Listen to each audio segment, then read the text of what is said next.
You are listening to WCAT Radio, your station for quality Catholic programming. Your selected program will begin right after a word from our sponsor, GroupM7.com, a web design and hosting company. Log on to GroupM7.com today and let them know that WCAT Radio sent you. You know, my finest childhood memories was the Saturday morning movies for about 4 bits each. My brother and I could split a Coke and a big box of popcorn and watch movies about Tarzan, Jane, and their Amazon River adventures. Well, maybe that's where Jeff Bezos took his name. His Amazon.com is now the largest online retailer in the world. I'm Michael Malfood with Group M7, the oldest and largest website design firm in East Texas. And here's my point, and as usual, it's a good one. If your website is modern and up-to-date, mobile and search engine friendly, it matters not whether you sell a product or provide information about your goods and services, your sales justifiably will increase just like theirs. The world uses the internet. We can improve your website and your email. Look at our giant portfolio at GroupM7.com. Since 1995, there's only one web and there's only one group, and it's us. It's Group M7. You're listening to WCAT Radio, your home for authentic Catholic programming. Welcome to The Open Door, a show based on the words in Revelation, "I have left an open door before you, which no one can close." This is WCAT Radio's longest-running show, which opened the door to the radio station in October 2016. It's currently offered by Jim Hanink, Mario Ramos-Reyes and friends, and remains open to the love of God in its call to build a culture of life and a just social order through the panel's discussion of the Catholic social teaching principles of solidarity, subsidiarity, and economic democracy. The Open Door also explores nonviolence, distributism, and communitarianism. So join us at the Open Door, where you too can be part of the conversation. Welcome to the Open Door. Jim Hanink here with fellow panelists Mario Ramos-Reyes and Christopher Zehnder. Today, we're going to talk about what it means to be a consistently pro-life physician in California.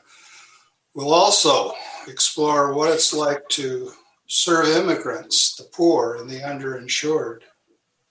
Last but not least, we'll consider what it's like to discover the American Solidarity Party. Our special and welcome guest is Dr. Rene Trabanino. Let's begin in prayer. Come, Holy Spirit. Fill the hearts of your faithful and enkindle in them the fire of your love. Send forth your Spirit, and they shall be created, and you shall renew the face of the earth. Let us pray, O God, who has taught the hearts of the faithful by the light of the Holy Spirit. Granted by the gift of the same Spirit, we may be always truly wise and ever rejoice in his consolation. Through Christ our Lord. Amen. Amen. Dr. Trabanino, Rene, if I may, could you begin by sharing with us a bit about your background and your family? Sure. So both my parents are from Guatemala originally. My mother's from the southern part of Guatemala, which is a more rural area. This department, the Guatemala is divided into departments. The south part is near the Pacific coast. It's called Santa Rosa. It's a kind of an agricultural area. There's also cattle raising that's done there. When she was young, her father was a cattle raiser, actually. And so that was his occupation. So she was pretty much raised on the farm when she was young. But due to economic issues in terms of prosperity in that area, she moved to the city, and her father sold the farm at some point. And so she had met my father in Guatemala City, the main capital of Guatemala. My father was from a very poor background. He never knew his mother, and he was raised by his grandmother and uncle, and so he really wasn't raised by his father. And so he was from a pretty poor background, has told me many stories about how he would be given 5 cents to go buy a bubble gum, and he would go buy a fish and fry it and eat it instead.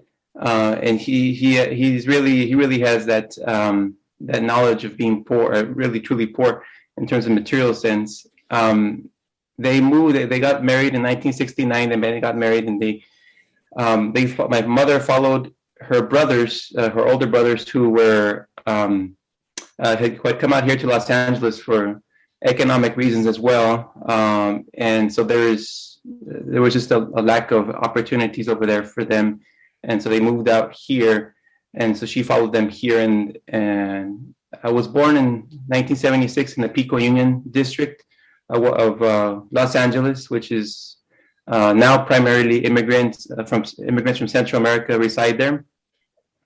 But at that time, the immigration situation was much easier for immigrants coming to the United States. So they were able to apply for residency much easier than it is now. The wait is now 10 years or so to apply for residency in some cases. And so that's my beginning and my background. I went to Catholic school. My parents made the sacrifice, put me through Catholic school, which I really appreciate from them. I was taught by Salesian sisters in St. Gertrude, which is in Bell Gardens. I went to St. John Bosco, which is in Bellflower, and it's also taught by Salesian priests. And so I gained my faith from my Catholic faith from my parents and from my schooling. And I really appreciate that, even though in college I went to UCLA, which is a secular organization. And so I went away from the faith, seeing all these great things, about socialism, and wow, like what if we just struggle against the powers that be, and overturn them, and everything will be fine, and we don't need God. That's pretty much the crux of it. And it's later on, as I got older, I went away from my faith, but then I got back through different means, reading the scripture, other means, and was able to strengthen my faith little by little and get it back. I wanted to get into teaching, actually research and teaching, and basic science research was my main passion. But my sister got sick with schizophrenia at around that time, and I was taking care of her, and I saw the great need there is in terms of mental health care and just health care in general. And that's how I got into, actually, that's the first time I got interested in medicine, was at that point, after having taught about a year after college.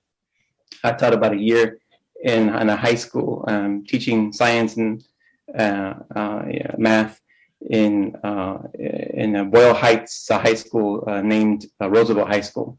And that's during that my time off, like during the summer. That's when I studied for the MCAT and took the MCAT and applied and got into the MD PhD program at UCLA. Did my PhD at Caltech in California Institute of Technology and Chemistry. But all the while I had that kind of pull towards working with the poor people. It just seemed like the mission. That's something that my mind wanted to do. Went to basic science research, but my heart wanted to work with the poor. So I went to family medicine and was trained in a county hospital.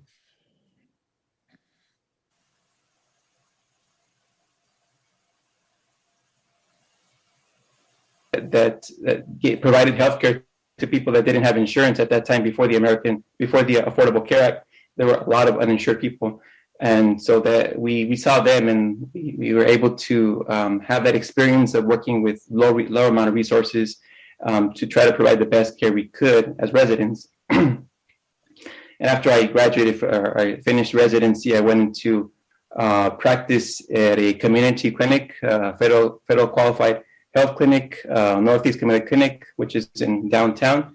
And so I work with mostly underinsured and uninsured people, because there are still uninsured people. With the undocumented people don't have insurance. They can't qualify for Medi-Cal. So you have to go through a different program in order to get insurance. And some people are out actually unable to get Medicaid insurance for other reasons as well. And they don't get the private insurance. So we provide care with anybody. We don't deny service to anybody there. And so that's my background. So I work with those patients. You've covered a lot of territory already. I wonder, Mario oftentimes connects us with Latin America and Central America, and perhaps we should get back a little bit to the Guatemala of today. Mario? Oh, yes. It's a very interesting background. And I heard you are originally, or your parents from Guatemala. Have you been following the politics of Guatemala? What is happening there right now? Right. So I follow it kind of circumferentially outside, but I do know about the main problem, I believe, in Guatemala is the poor distribution of resources. So there's a lot of agricultural, there are a lot of farmers, a lot of people that are peasant farmers in Guatemala. 2/3 of the population, I believe, is indigenous. So they don't speak, they're of Mayan origin. That's the heart of the Mayan civilization was in Guatemala. So now they're actually descendants from the Mayans there in Guatemala that actually make up most of the population. And most of the population are farmers, but they don't have. Most of the land is owned by large companies. It seems like, based on my last assessment, and so there's a pretty poor distribution of land in Guatemala, and that's part of like the distributist policy, right? The ownership economy, in Guatemala is something that might help people. If they're able to own more land, more resources, they would be able to sustain themselves because they're really hard workers. They're very hard workers. But unfortunately, there is that. But secondly, there is a lot of corruption in the government in Guatemala historically. And there was a United States Commission on Impunity, Preventing Impunity, I believe it is, that actually did help the situation in Guatemala. There were in the past people who got away with murder pretty much in the past, who were now being held accountable through this commission. And I believe it's through this commission that they were able to find the corruption charges against the former president, who was taken out of office, and the vice president as well, which is pretty unprecedented in Guatemala, because Guatemala pretty much corruption had gone on with impunity in the past. So now that people were held accountable, it was refreshing for a lot of population that just kind of threw up their hands and made jokes about how government officials, they put half of the money for people and half of them in their pocket. That was like a running joke for everybody. But now it's really nice to see that actually people are held accountable for that. And that's I think those are the two major issues right now. That commission was actually defunded or had lower funding in the past years. I'm hoping and praying that they fund it again so it could continue its work. Guatemala has a very rich cultural background as well.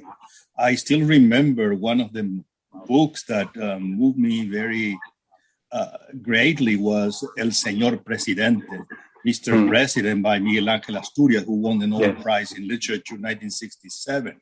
Right. And it is really a masterpiece, and inspired another book by a Paraguayan who won the Cervantes Prize, the Supreme, Yo el Supremo, Augusto Roa Bastos. And so it's a very similar situation that we suffer also in the South. Even a curiosity, I think, I still remember that Miguel Ángel Asturias was supporter of the dictatorship of Méndez Montenegro in the 1960s, while he was a great writer. So that shows you how you need sometimes to survive in a very hostile environment, even though you may not agree with all this authoritarian way of doing political things. So it's just a comment. Yes. See, Miguel Ángel Asturias also wrote Hombres de Maíz, Men of Maize, which is also a masterpiece as well. But yes, Yes, I haven't read El Señor Presidente. My mother has, but it's my reading list, my long reading list. It's delicious. Yes. Well, we have a novelist in our midst, Christopher Zehnder, and I wonder, Christopher, where should we go next in this extraordinary account of Dr. Trabanino's background?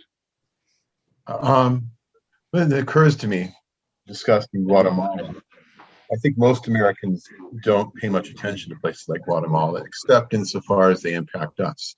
So, and the way they impact us, of course, is through immigration. Perhaps you could give us some light as to the immigration from Guatemala and something about the immigrants. I think the basic assumption of a lot of Americans is that they're coming here to simply take advantage of us. That they're not responding to perhaps injustices and hardships in their own land, and perhaps injustices which might be tied in some way our own policies. So, since you work with immigrants, it'd be good to hear your perspective. Yes, thank you. So most of I think the large majority of people that come from Guatemala who are coming here are looking for economic opportunities. And I think that they are seeking economic asylum in a way. And I think secondarily, there's other issues in terms of violence and the drug trafficking as well, and that's in its relation to violence that's going on in Guatemala. But I think that that's isolated to certain areas of the country. I think that a lot of the areas mostly are suffering from economic hardships, especially in the rural areas of Guatemala, where most of the government does not extend that far out to assist people as much. If you're able to travel the country, it's very beautiful, a lot of natural resources, but there is that kind of disparity in terms of the distribution of resources.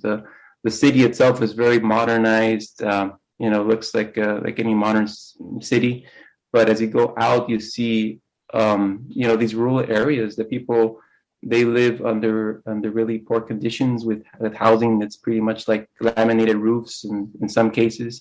There's a famous song, Las Casas de Cartón, which is basically like the houses of cardboard. It's something similar. People, in some instances, and that was a few years back when I went before, there were still people living in those situations. And so there is that disparity in terms of the resources, I think. And so people are fleeing that because the cost of living actually is extraordinary, is kind of high. Unless you, if you go to any kind of restaurant or any kind of food chain, the prices are the same as here, but people make a small portion of the money they would make in this country. So it's really, the prices are American prices or United States prices, but the wages are much lower. They're third world kind of wages. So it's really extraordinary that what's expected of people in order to sustain themselves compared to poor people here. Over there, it's a different situation. So I think most of that's the case. You mentioned earlier about land ownership and land division. I don't know if they're still calling it, but you're talking about something like latifundia, and that most of the land is owned not by people themselves, but by large corporations. What are those corporations? What are they? What is the status of land ownership? Right. So like, for example, like the bananas, right? Chiquita bananas, a lot of them are raised in Guatemala. If you go to certain areas in Guatemala, they're huge, very fertile lands that are all banana fields, or all coffee. The coffee is a large export also, a lot of coffee that's grown there. So a lot of coffee that's like really high class is now in Starbucks. People drink their Starbucks coffee. It's grown in Guatemala, and it's from those very fertile lands. And so it's a situation that I think would benefit from a kind of a distributive policy that you kind of incentivizes people to have more ownership of their land. But I think the government has to somehow facilitate that, maybe by buying the land off of the off of the companies and selling it at a good price to people at a reasonable price. I think that's probably the best policy, but I think hasn't reached that point yet. Why do you think it hasn't? I think it's probably the corruption of the government, and there has been some work. I think they're thinking it's better, there's a distribution than it was in the past, but it's slow progress, and I think it's largely from the corruption from the government and unwillingness to do that kind of project. Back to Los Angeles and your work here. Whenever I go on my own or with an elderly relative or with a not so elderly relative, whenever I go to the doctor, first question, and what kind of insurance do you have? What kind of insurance do you have? Good morning, what kind of insurance do you have? Exactly. Now, I think that initiates a certain tension.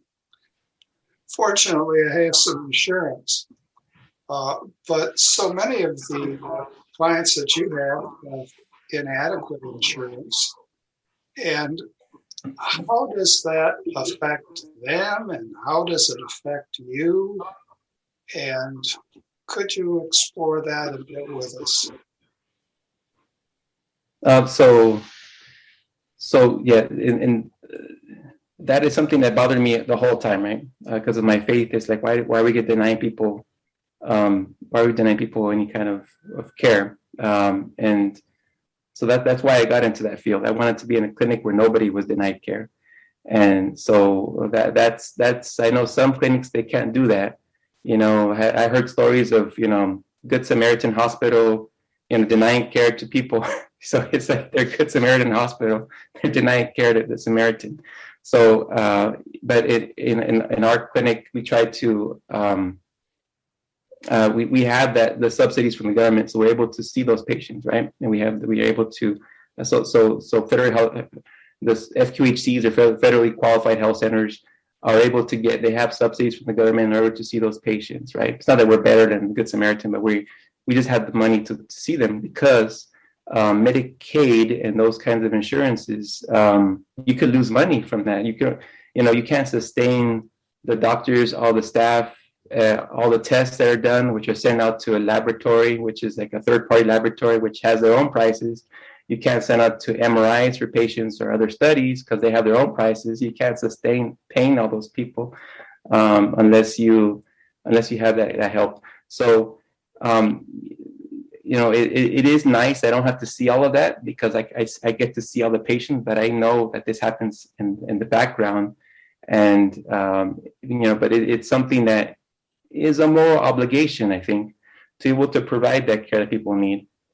And I think it's that the thinking, which I did not like, is from some physicians who wanted to ration care because they thought it was too costly and they would be held accountable because they're not meeting the cost and the cost ratios that they should be reaching.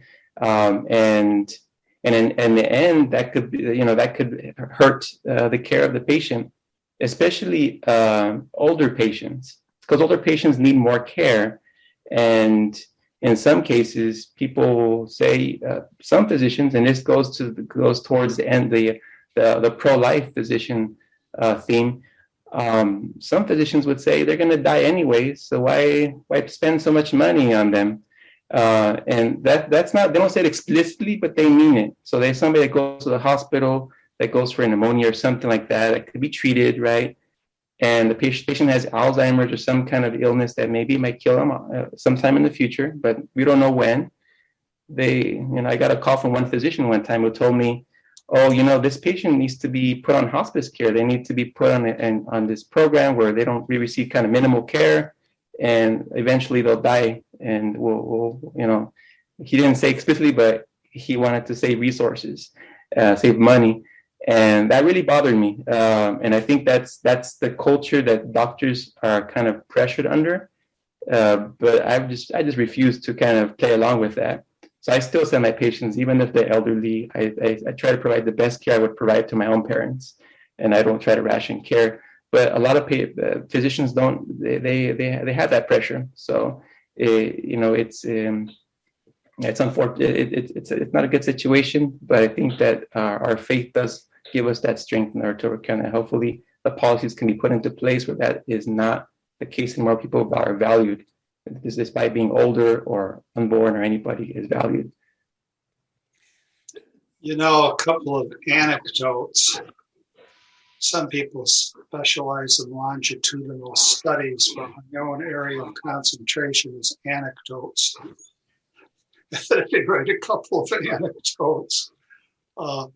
When we go into an emergency room, for various reasons, even in an emergency room, the first question is, what kind of insurance do you have? The very first question.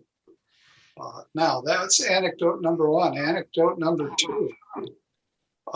Last night I was in a debate with a few other fellow candidates, and we, in this debate format, were quizzed by a panel of experts. And one of the experts began by saying, I'm in the healthcare industry, and then went on to ask various industrial questions about the healthcare industry. So I said to him, suppose somebody, it's important how you frame a question. Suppose somebody said, I'm in the education industry. Or suppose somebody said, I'm in the political discourse industry. We only use that language, I think, in a context of really a broad capitalism. And the very notion of healthcare as a service, healthcare as being misunderstood if it's presented as an industry, I think that's a real indicator of a deep problem. Yes, I think that thinking about healthcare as for profit is just it's an evil thing, I think, underlying, and it shouldn't be that way. In the beginning, it was the early church that began the hospitals, right? And it was a form of charity, and now all of a sudden it's a form of profit, and so that twisted in a way that it never was intended to be. And a lot of physicians, they go into the field for that reason. They want to be charitable. And, it does make our lives more, it does make it people more jaded, right? As they get older and they're in this profession for a while, they're set in their routine that, we can't send for this study, or, we can't really see this patient, that sort of thing. And it just people just are just go along with that system, and it is a twisting of the system. And I think that the nonprofit kind of way of thinking about it is ideal. So having a system where it's not really you're getting profit, you don't have shareholders, you're just doing the work and you're using all the resources you have in order to provide care to the patients. And there is a lot of overhead a lot of times for the care. So there's administrative overhead and other people that are pushing papers, and I think there's a lot of waste in that aspect sometimes, because it's not really needed many times. It's a direct physician insurance relationship probably be a little bit more effective. Also, probably being able to negotiate prices, right, for different services, because a lot of these prices at the pharmaceutical companies and imaging companies they are charging are just exorbitant, and so that really crushes the systems. Like MRIs on hundreds of dollars. We've had MRIs for a long time. Why is it costing hundreds of dollars still? That sort of thing. We're in a capitalist system, so why not use that in terms of getting the lowest price, and then everybody will adjust accordingly. But we don't have that now. We just pay whatever somebody asks for. We don't even we don't even renegotiate. That's what my understanding is of how hospitals work. They don't have that system. That's part of, I think, a way of cutting some of the costs that are associated with healthcare that are really too high. And if the Medicare and the costs go as they are now, I've seen projections of it, really blowing up hugely because of the healthcare costs and because of the aging population. And it's I think that there are a lot of solutions that could be had that could alleviate the situation for sure. Mario, can you take us forward? Well, it's a very interesting conversation, and I was listening very carefully. Perhaps your description of the situation in healthcare can lead us to make a reflection about our society. Let me point out a couple of things. When you were talking, remind me what contemporary Spanish philosopher said, an ethicist, said that what we have in our contemporary society, industrialized world, is not fear of the stranger or the foreigner. What we fear or have phobia is we fear the poor, because we don't complain when people come here are foreigners and they are rich and they go to the best hotels. Rather, we just welcome them because they're spending money.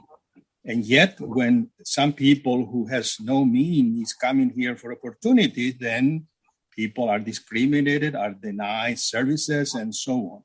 So what our society are showing is what she called aporophobia, aporos, without way of doing things, and phobia, some rejection. And that's across the board, generally in the industrialized world. And that shows that we need to start thinking about not only the healthcare industry, which is precisely the whole language of contractual language, if you will. I give you that and you give me that. And then it's infiltrated or it's contaminated when we need to give a service. Now, having said that, I do believe that political proposal of the American Solidarity Party is key in building this new culture, because there is something there that is missing in this society, which is pretty much utilitarian, which is solidarity. And I think what you expose there is precisely the way to go. Is how then we can reach to people who has no means, but they are human beings, they are brothers and sisters, and then we need to embrace them and we need to provide those services. So what do you think about this solidarity issue of the American Solidarity Party? Is that what attracts you to the party? Yeah, so originally when I was, I was not really aligned with the pro-life stance in the past, and that was partly because of my training at UCLA. UCLA, there was no pro-life, there were no pro-life kind of mentors there. They were all, use contraception, abortion is a choice of the woman, that kind of thing. And there was no other option given at that point. And so I really didn't have a mentor. I had two mentors when I was later on in my medical school training, two women who were Catholic, who did have religious exemptions from contraception, prescription, and other things like that. And so they provided an early mentorship to me, and that gave me the idea later that this is possible as a physician. So it's nice to have that. So I think that's important for physicians to have mentors in order to guide them on that path. But yeah, I started becoming more pro-life in the past few years as I got stronger in my faith. Started praying the rosary every day and listening to Catholic radio. I listen to relevant radio now pretty much every day. It's really helped me with my faith formation. And I just, at this point, this last election, I just couldn't vote for the Democrats. I used to be a Democrat for, all the time. My parents were Democrats, and that's just what we did. You voted Democrat.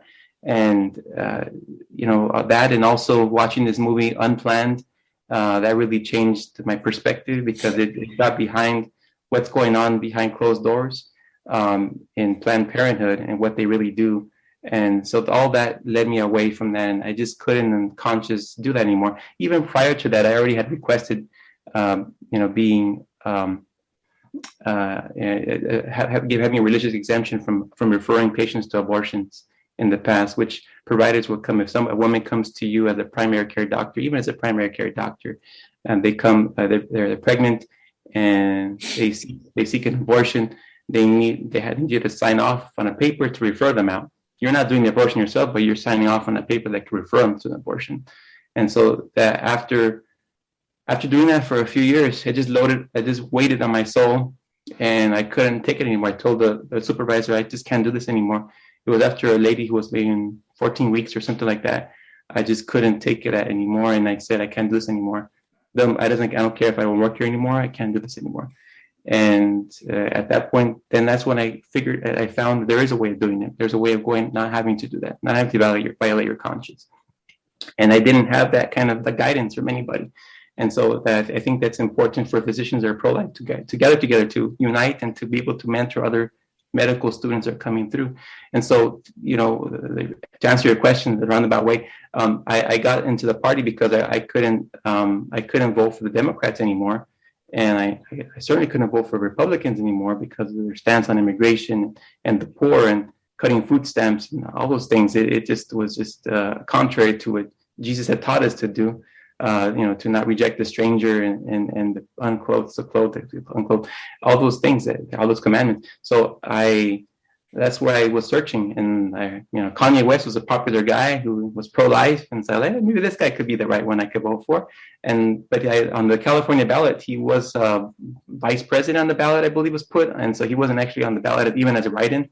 But I looked for other write-in candidates, and I found the American Solidarity Party, Brian Carroll.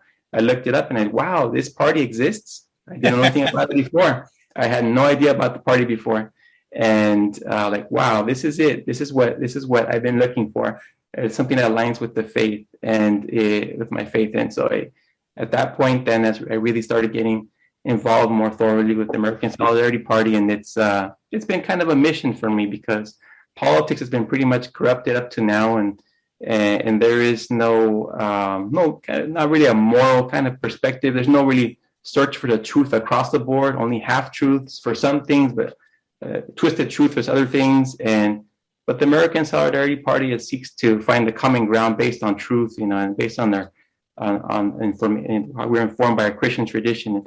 And so I really appreciate that everybody is really, really thoughtful in the party, and we try to find solutions that will find common ground and are based on reasoning. And so in terms of healthcare, the solidarity is pretty much goes hand in hand with healthcare, because you are dealing with everybody that needs basic physical care and mental care. And in many cases, spiritual care. People really, really need spiritual care and a holistic approach, which I've been working on more recently, has helped my patients quite a bit because they're deprived of their spiritual care. And studies show that people that don't go to church as often, they are more depressed. There are studies that show there are more incidents of that. And people that pray, and studies have shown that prayer helps people in terms of depression, anxiety, particularly anxiety. So I've been using that for my patients. And I don't know if you know of Saint Giuseppe, but he's a saint from the 19th century who actually encourages patients to go to the sacraments and to go to church. And that actually helped his patients because I feel like where the soul goes, the body goes. And so now I've seen a big difference and a change in my patients from doing that. So I think that it goes hand in hand, solidarity and healthcare and the whole person. A holistic, integrated approach, body and soul, not separate. Christopher, what next? Well, you said you couldn't vote Republican, and I understand why you couldn't. Why you couldn't vote Democratic. But a lot of people call themselves pro-life. We use the term pro-life an awful lot, and it's almost like it's a. I want if you're when I listen to you, it seems like many of your ideas, particularly on healthcare, service to the poor, are very different from a lot of the ideas that the kind of people who call themselves pro-life who voted for, say, Republicans in the last election. Maybe to clarify, what do you mean by being pro-life? Is it merely being anti-abortion, or is it include something more than that? Right. So when I say pro-life, I particularly mean I focus on abortion, but it's also on euthanasia. And I know that the perspective of the party is whole life, right? This is a new concept, right? Whole life. And I guess I have been whole life all my life. And I mean, I've been more whole life recently now that I'm pro-life. But by pro-life, I mean, I focus on abortion because I think that's the biggest scourge nowadays. Like every day, there's thousands of abortions that are done based on the last statistics. It's more than 2,000 abortions, I believe it is. It just eclipses any other issue in terms of anything else, in terms of death penalty, in terms of euthanasia. And so it just seems like the biggest, the thing that should be focused on the most. It's this running Holocaust that goes on every day that people accept now. And so I think that's why I focus on that. But for myself particularly, it's important to be consistent, and it does. My conscience is not right if I'm not consistent. So for me, pro-life also involves older people, from womb to the tomb, right? So everybody, and it involves also the perspective of the poor and not denying the poor access to care and to economic opportunities, and also the immigrants. So I think that's part of being pro-life. I think is involving that. But I think politically, everyone knows that pro-life stands what it means. That's why I use that term. But I understand what you're saying. I think a lot of times nowadays, people that say they're pro-life, now with the political landscape the way it is, people try to convince themselves that certain things are okay. I think that they say, okay, pro-life, that's for sure. There's no way you can argue that. But the immigrants, they're putting a burden on us, and so it's really kind of, we're putting a burden on people that live on the border and people that work here and need to provide for their families. They try to twist it around to make it justified. But underlying, I know, I'm pretty sure they know that it's not right. It's not Christian, and so I think they don't have a choice though. They can't go to the Democratic Party. They don't want to vote for it. And there's not really a good third party that's pro-life, as far as I knew, until the American Solidarity Party. And so I think that's where American Solidarity Party can provide a niche. And I think these people that in the past have been really Republican and no government, kind of government, no government stance, pro-life. I think they'll go into the American Solidarity Party. I think that they'll understand the beauty of it and the truth of it. Well, especially true when they get to see Jim Hanink as governor of California. Right, Jim? Oh, yeah. Listen, update. I shared this, Rene, with Mario and Christopher before the show started. Even though the latest polls show that I have no support, none, among those who are likely to vote, I do have 2% support among those who are unlikely to vote. Go figure, as they say. Go figure a way to get that 2% to vote. Now, Rene, you've shown splendid initiative in putting together some funds to advertise the party. Could you tell us about that project? So yeah, I think that Brian Carroll said one time that the greatest part, the greatest asset that the party has is the platform, and so people know about the platform, they'll vote for the party.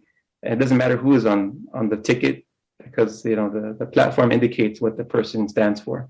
I mean, it could be Zehnder. Zehnder could be on the ticket. Yeah, Zehnder could be next time. time. That would put him off. That would put him off. but it does help. It does help to have a charismatic guy like you, Mr. Hanink. So,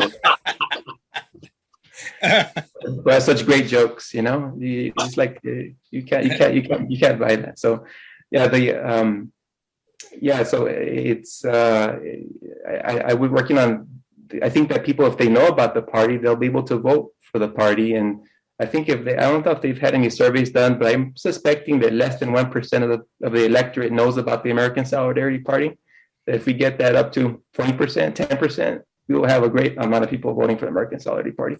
And that's why I went into this ad campaign, because I think that people, if they know what we stand for generally, so I was thinking the ad would have the basics: pro-life, pro-worker, pro-immigrant, pro-religious liberty, pro-environment.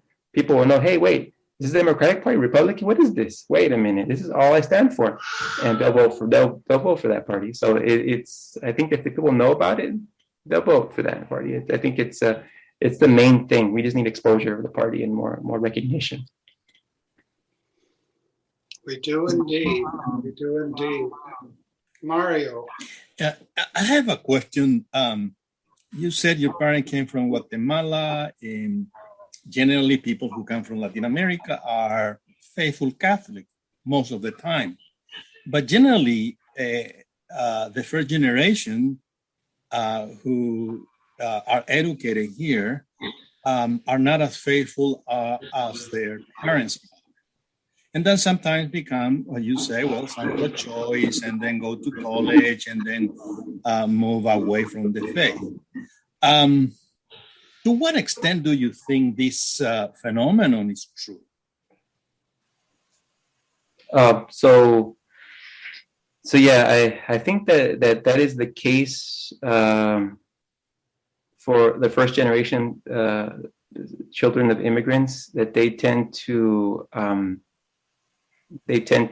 acclimate towards kind of the United States kind of culture, and part of that is absorbing all the popular culture, which gives all this false information. So their models are, I don't know, Justin Bieber. I don't know who's the model now, but they look to these models for like guidance, and it just provides this falsehood that they tend to believe, because everyone. If you look at everything that's out there, like you go to Twitter and the mainstream news or the popular culture, and it all aligns with, this is what you need to do in order to be happy. You need to get this car, you need to get this phone. If you do that, if you don't have children, just work on your career, do these things, and you'll be happy. And I think with my experience with a lot of patients that have followed that path, they're in their 50s and they figure out, hey, this is my life was a waste, and all those things were a lie, and it's too late at that point. And that's why I like work. I'm a family physician, so I work with all ages. So I'm a pediatrician in a way too. I see children as well, and I see adolescents, and I really love working with adolescents, because at that stage is when you can you give them the first indications of what is true. And I think that physicians really have a lot of power in order to be able to help these kids go on the right path. That people they do respect opinions of physicians still. There's one of the few people respect nowadays, and so I think that it's important to provide information, so they could consent to something with information on hand, so they give informed consent. So if they do something that's kind of lead them a wrong path, at least give them information that this is what's going to happen if you do it. So you were warned, and then they'll be able to make the right decision. For example, I talked to the adolescents about having sex before marriage, and how studies are studied from the Institute of Family Studies that indicate that people that have sex before marriage, they have higher divorce rates. And they have not as happy marriages when they do get married, and so I tell them these studies, and they're like they take it in. They're like, okay, so I tell them, the studies are indicating it's better to just wait, and then you could avoid diseases. You could avoid sexually transmitted diseases, human papillomavirus, which is very common now because of this situation. A lot of premarital sex has happened in the past year since 60s, and all other diseases. And so they take that in, and I think it's helped a lot of them to be able to be chaste and abstinent, and that's helped them be happier because they're able to focus on a lot of things, their faith, other things. They're not, I think that a lot of times, I think that in addition, it's going to help them in their future with their families if they do get married, and that's one thing. Also, tell them about pornography and how that's damaging, because pornography is a scourge to a lot of young boys, and now it's everywhere. Before it used to be just you go to the corner store or the adult store to get it. Now it's like on the internet on your phone.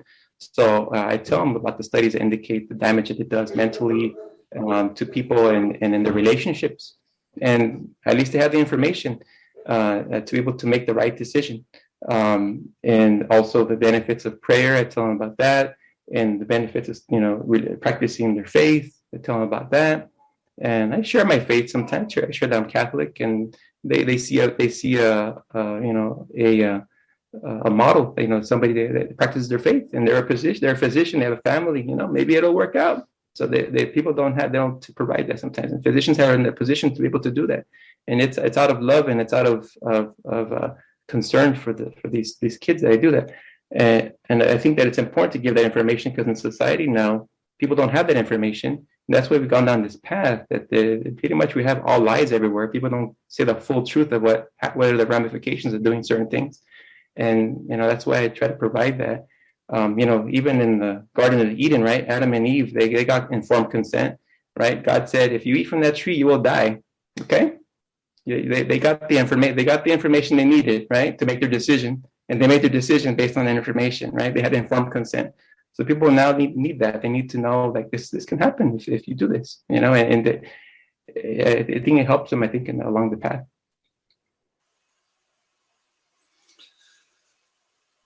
Important. Now, I want to connect with some of your experiences with the California Catholic Conference and the Los Angeles Archdiocese Office of Life, Peace, and Justice. And here's a lead-in to that connection. It's really commonplace for a bishop here or a bishop there to say, look, what the church teaches doesn't align perfectly with the Democratic Party, and it doesn't align perfectly with the Republican Party. And then some commentator will say, in a way, we're politically isolated, or even political orphans. And now comes the American Solidarity Party. And what we want to say is, not so. Our platform is fully in accord with Catholic teaching. It's fully in accord with much Protestant teaching. We have a kind of an alliance with a certain group of Reformed Christians.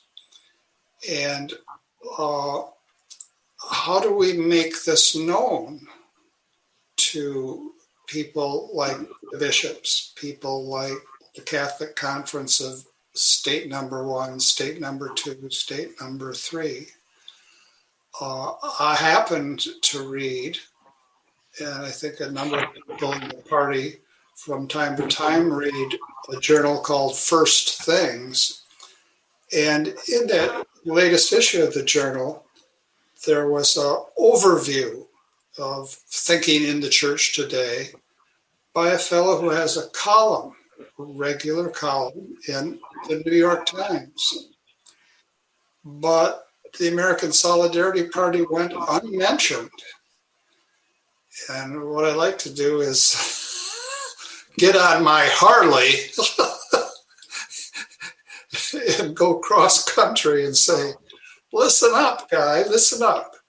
So I guess in practical terms, it comes down to when you talk to church leaders, can you let them know that things are changing?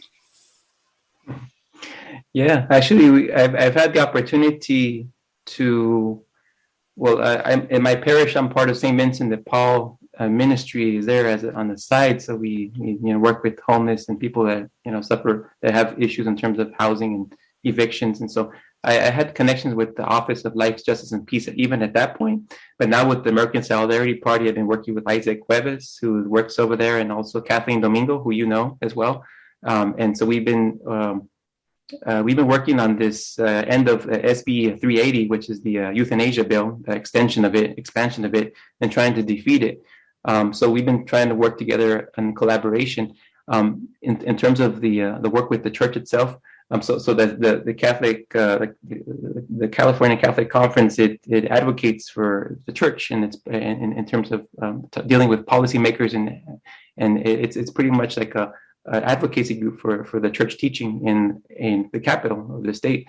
And so they work with the bishops, but the thing about it is that I think that I think that people don't know about the party as much as they should in the church. So I've been trying to help with that, and I've reached out to my local bishop, Bishop Clark, who's here in the Culver City area. I think he is also in Inglewood area, but I met with him actually with Desmond Silveira. And we talked about the Solidarity Party and American Solidarity Party, and what we're doing, what kind of work we're doing. And he blessed our work, and he was really excited. He was really, let's say, agreed with what we were doing, and was going to talk to the president of the United States Conference of Catholic Bishops, Archbishop Gomez, about our party. So he probably does know about us now. So that's a good thing. And I've been trying to reach out to Bishop Barron as well, and in a role of basically getting guidance from them and what they think in terms of our party and what its platform, and also the blessing, and also at the same time they'll know what we do. And it's nice that the thing about COVID is giving us the opportunity to be able to meet on these platforms now.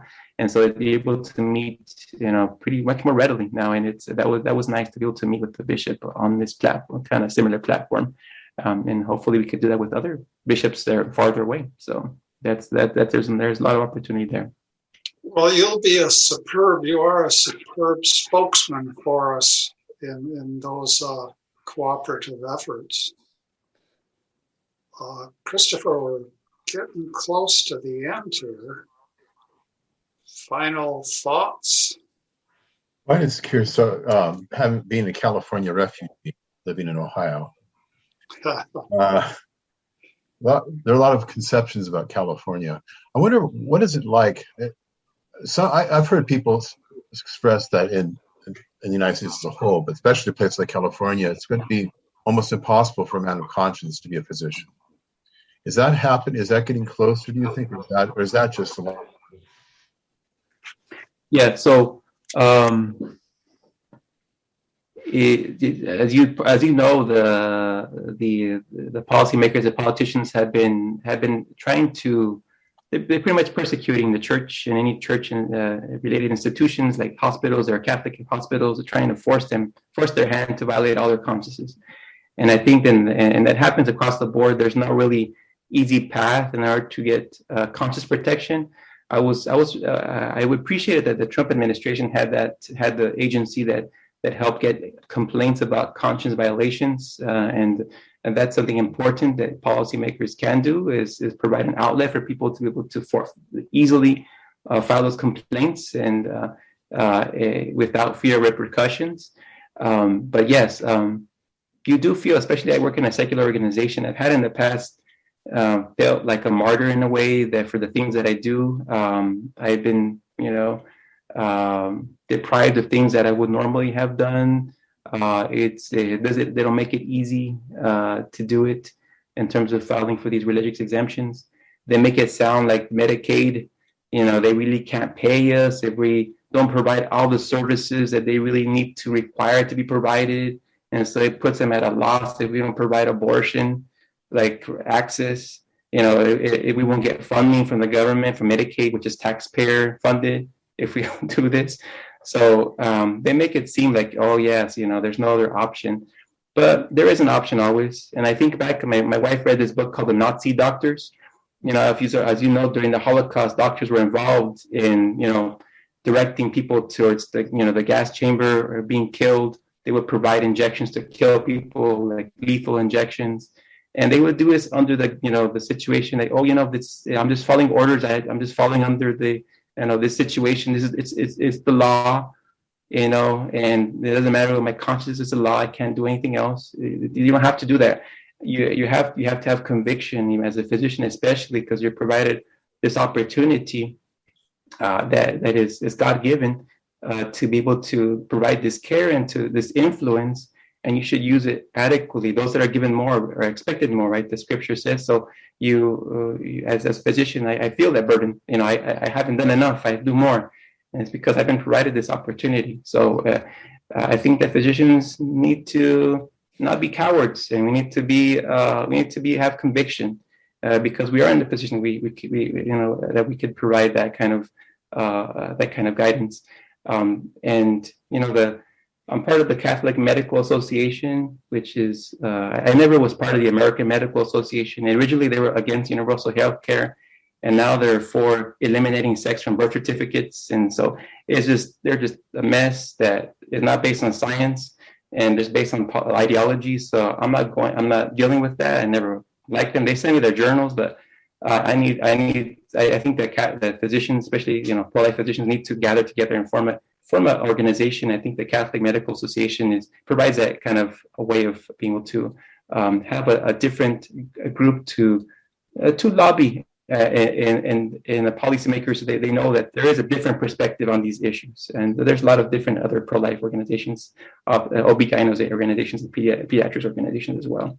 So I think it's possible. And I think in California, the next question will probably be with California: is it possible for somebody to be voted in in a different party than Democrat? Yes, it is. I think a lot of people just need to have that opportunity, and a lot, especially of our immigrant population and Latin American population, they just need that. They have a cultural lean towards voting Democrat, but they just need the opportunity to have another option.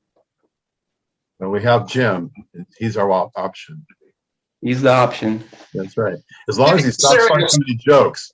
Getting serious here. Getting serious.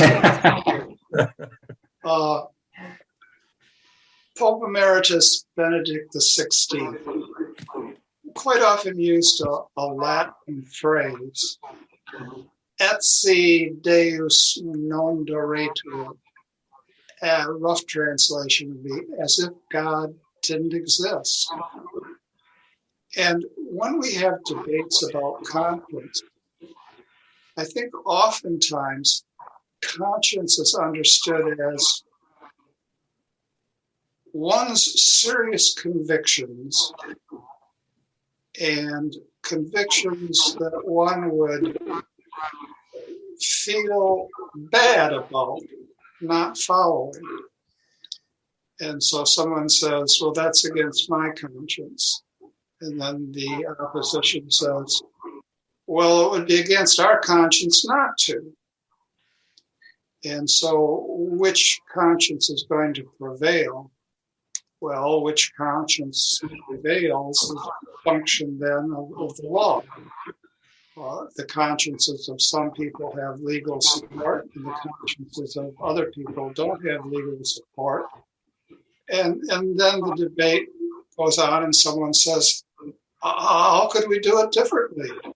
I mean, we all, or most of us, have convictions that we feel bad about going against. So what's so special about your conscience? Why is your conscience any better than my conscience? And of course, this is the refusal of the secular order to acknowledge the existence of God. There's a refusal in much of intellectual discourse to debate seriously whether or not God exists.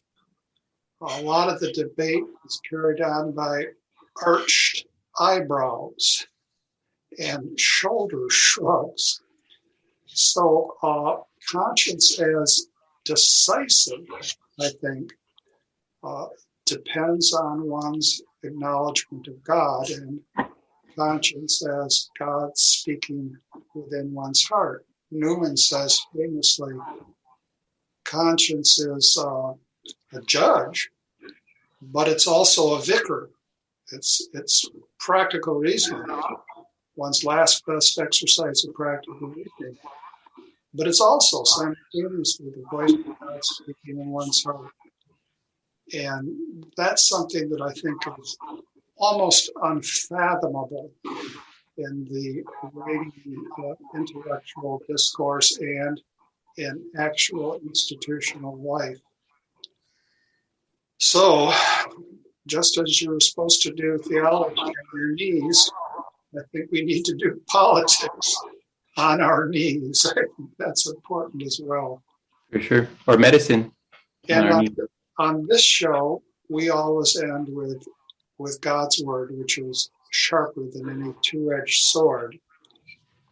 The gospel in today's liturgy is from Matthew.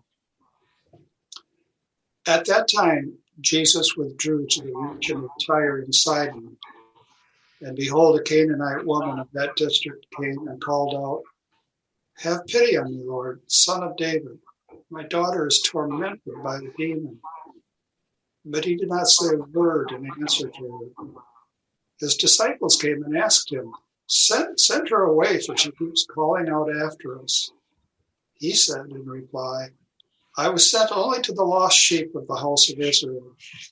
But the woman came and did him homage, saying, "Lord, help me." He said in reply, "It is not right to take the food of the children and throw it to the dogs." She said, "Please, Lord, for even the dogs eat the scraps that fall from the tables of their masters." Then Jesus said to her in reply, "O woman, great is your faith. Let it be done for you as you wish." And her daughter was healed that hour. Come, Lord Jesus, come. Thank you very much, Rene. Thank It's you. a pleasure. It's a pleasure. Appreciate it. Continue. Siempre adelante con juicio. We see each other in Sacramento. No siempre adelante con chistes, pero con juicio. Don Juicio. Take care. Bye-bye. Thank you, everybody. Take care. The mission of Holy Apostles College and Seminary is to form faithful witnesses of Christ. Year after year, the prestigious Newman Guide has recommended Holy Apostles for our academic excellence and steadfast fidelity to the magisterial teachings of the Catholic Church. We are also fully accredited and the leader in Catholic online learning.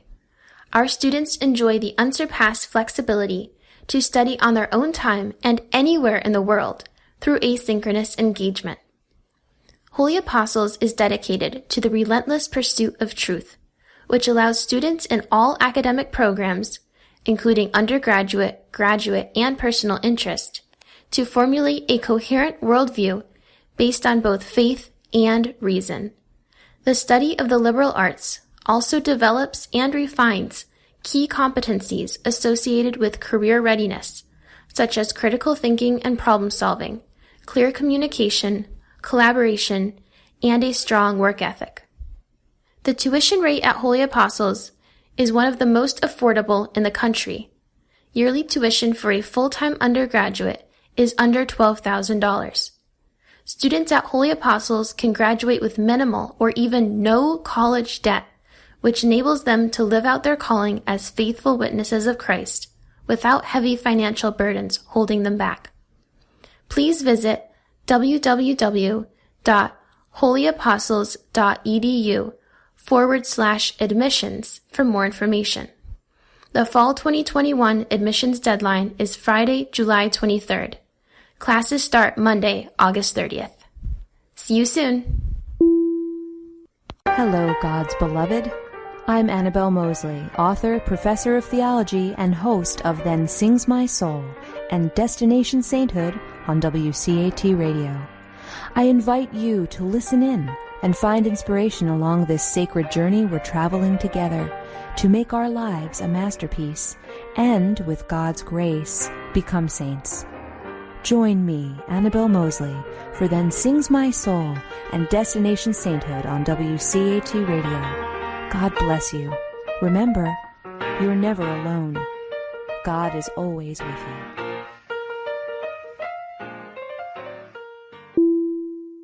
Thank you for listening to a production of WCAT Radio. Please join us in our mission of evangelization. And don't forget, love lifts up when knowledge takes flight.